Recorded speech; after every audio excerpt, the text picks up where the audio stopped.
මගදිකට මුණ ගැහුණු ගැහැට හැම හැසිරුවේ කෙලෙසකද ඔබ සිනාමුවකින් තිරසරව පිළිගෙනද නැතහොත් දිවා එලියෙන් සැඟව යන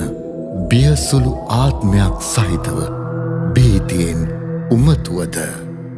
මහමෙරක් තරම් බර උවදුරුද අවුන්සයක් බර වේසකර තැන්ද ඔබ එය දරාගන්නා හැටිමිසක ඔබට රිදවන තරමට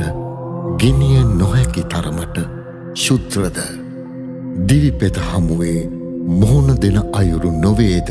වඩා වැදගත් මහපොළොව පදා ඇද වැටුණු තැන්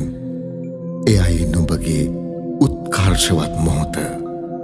හසරැල්ලකින් යළි නැගී සිටු මම යෙහෙක ඇද වැටුණු තැන වැතිර සිට ජීවිතය අතහැරුම මිස වැටීමෙහි ඇති ලැජ්ජාව කිම වීසි කරන වෙර වැඩිවත්ම යථා පිහිටුම වේගවත් වේ ඔබ කළු තලා වැටුණු ඇස ගැන ආඩම්බරයෙන් පසුවන්න ඔබ පාගා දැමූ වාර ගණන නොව ඔබ සටන් කළ අයුරු සහ හේතුව මිස කිසිත් වැදගත් නොවේ ජීවිතය අතහරිනු තරම් වෙහෙසකර බව හැඟෙනවද ඉදින් ඔබ හැකි උපරිමයෙන් සටන් කළේ නම් මේ ලොවට මිනිස් ලොව ඔබගේ කොටස නිම කළේ නම් විචාරකයෙකුගේ හොඳ නරක කුමට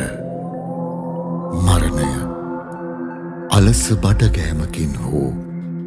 හදිසි කඩා පෙනුමක් විය හැක ඔහු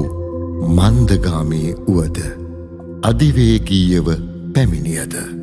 ඔබ මියගිය අයුරු මිස ඔබ මියගිය බව වැදගත් නොවේ